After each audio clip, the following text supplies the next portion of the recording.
Hey guys, Mark here. I hope you're all doing well. In today's tutorial, I'm going to show you how to tie a 4-byte Turk's head using 2 strands. Although this may not seem like a big deal at first, it does open up important design options for those that work with Turk's head knots quite a bit.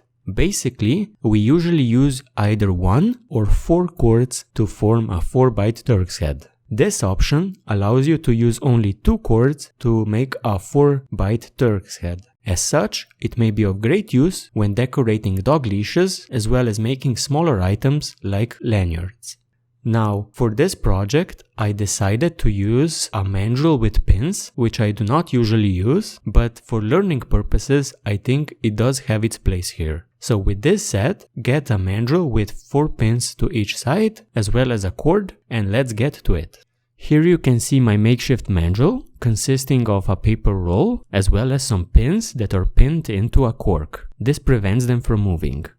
We are also going to be using a 2-color cord, which I have folded in half, and we're going to feed it through the mandrel towards the other side.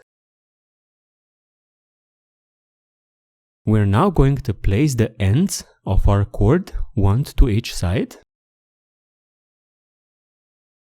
like this.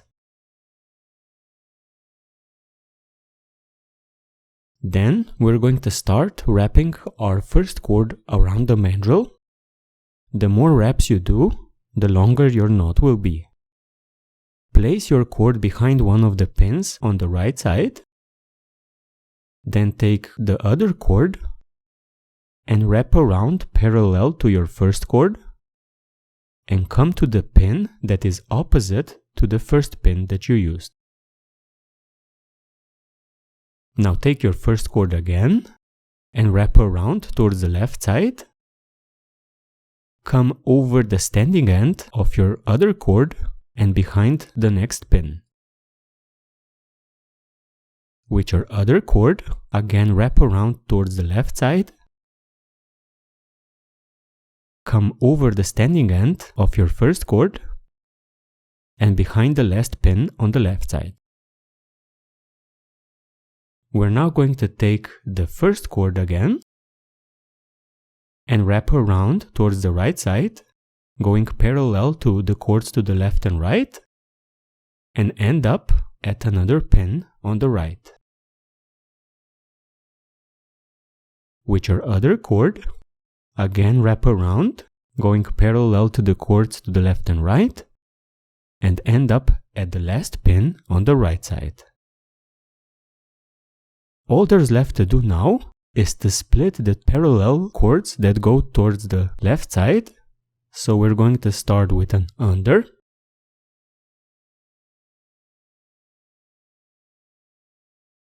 Then we're going to go over and under.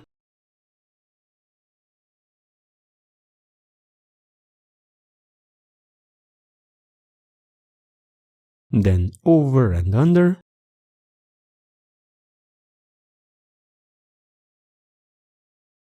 Over and under the standing end of your first cord, and this completes one of our cords.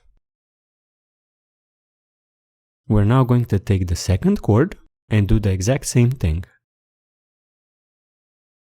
So start with an under,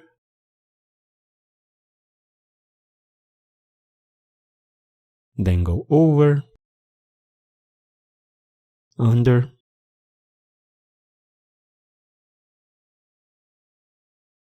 over, under,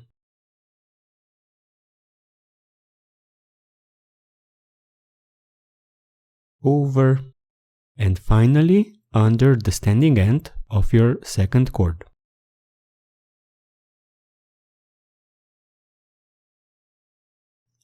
We now have our ends on the left side and our bight on the right side, and if we tightened up this knot, we would get a small lanyard or key fob. So guys, I hope that this tutorial wasn't terribly hard. It does take some getting used to, but once you get it down, you won't need pins to tie such a knot. As mentioned, it does open up quite a few more design possibilities for your paracord projects. So I hope you enjoyed this tutorial. Thank you and see you next time.